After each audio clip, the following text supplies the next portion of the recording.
The International Canoe Federation is descending on Columbus this week as some of the world's best kayakers prepare for the World Championships. The event is being held on the Chattahoochee River downtown, and that's where we find WRBL's Chuck Williams and Hannah James with team coverage of the upcoming event. Phil, Teresa, absolutely. You can see the wave right here behind Chuck and I now that athletes representing more than 20 countries have been dropping on to practice all day. Hannah, this wave behind us did not happen by accident. This was the vision of business leaders, philanthropists, and city leaders more than 25 years ago. Here's that story. Columbus businessman John Turner had a vision in the late 1990s.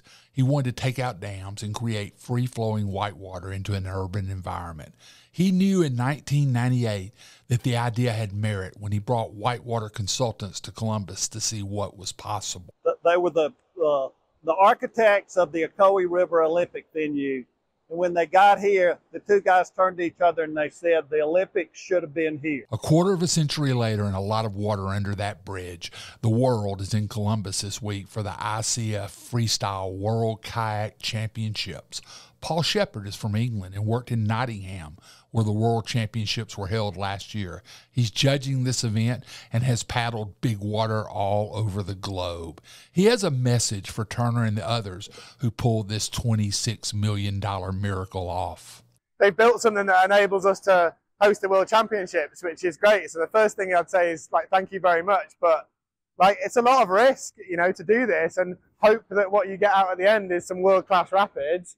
And it's massively paid off, I was skeptical myself at first and had to visit a lot of rivers with experts to try to understand what was behind these dams, because there was nobody more terrified when we blew the dams as to what we would find underwater than I was. I mean, it could have been like, oh no, what have we done?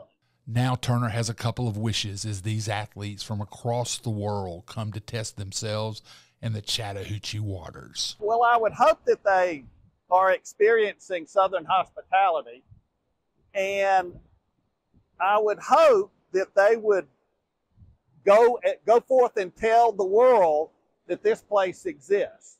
These kind of events, the media and publicity that it brings means that you're probably going to see American schools and colleges and kayak clubs seeing it, going, oh, we didn't know this place in Columbus was that cool, and they're going to want to come down. And so I think you'll see some domestic, but you'll definitely see a lot of international, yeah. Hannah, the world may be at our doorstep, but you got one heck of a hometown story from across that river. Well, Chuck, let's just call it a doubleheader, shall we? Two of the more than 300 athletes call Phoenix City home right across the river. Now I caught up with them to learn how they are preparing to compete on the same wave they grew up training on. Freestyle kayaking basically is gymnastics in a kayak. Sibling duo and Phoenix City natives Mason and McKinley Kate Hargrove are set to compete in the 2023 ICF World Championship housed right here in Columbus. The siblings landed 2 of the 16 available spots with Team USA for the World Championship. With only 45 seconds to showcase their skills, 16-year-old McKinley Kate explains how she performs under pressure. About an hour before competition, I will go somewhere quiet. I'll put some music in my ears. I'll close my eyes and visualize what I'm going to do for my ride. It's definitely hard and a little nerve-wracking having everyone down here watching and rooting for you. So it's definitely good to zone all that out, focus on you and your tricks, and focus on having fun, because this is like a once-in-a-lifetime opportunity having a World Championships in Columbus, Georgia. Competitors are trying to get as much air as possible, packing in as many flips and twists into their routine. Plus, if you fall out of the wave, your time is up.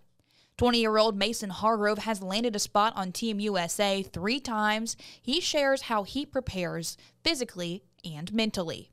Basically, we have a routine in our head that we've practiced a million times, just even on dry land, just rehearsing it in our heads and feeling what it feels like to even drop into the wave and just start doing your tricks. And so just going through that and just being confident on your muscle memory is really key, but also blocking out all the noise of all the competitors, all the people in the stands, the music, the announcers, it's everything. You just gotta focus on what you're doing and just trust all your training you've had. That's right, Chuck. Now, coming up in the later newscast, we're going to hear more from the Hargroves and how this river behind us is taking them across the world. Reporting from down by the river, I'm Chuck Williams. And I'm Hannah James. WRBL News 3, on your side. All right, thank you, Hannah and Chuck, for that live report.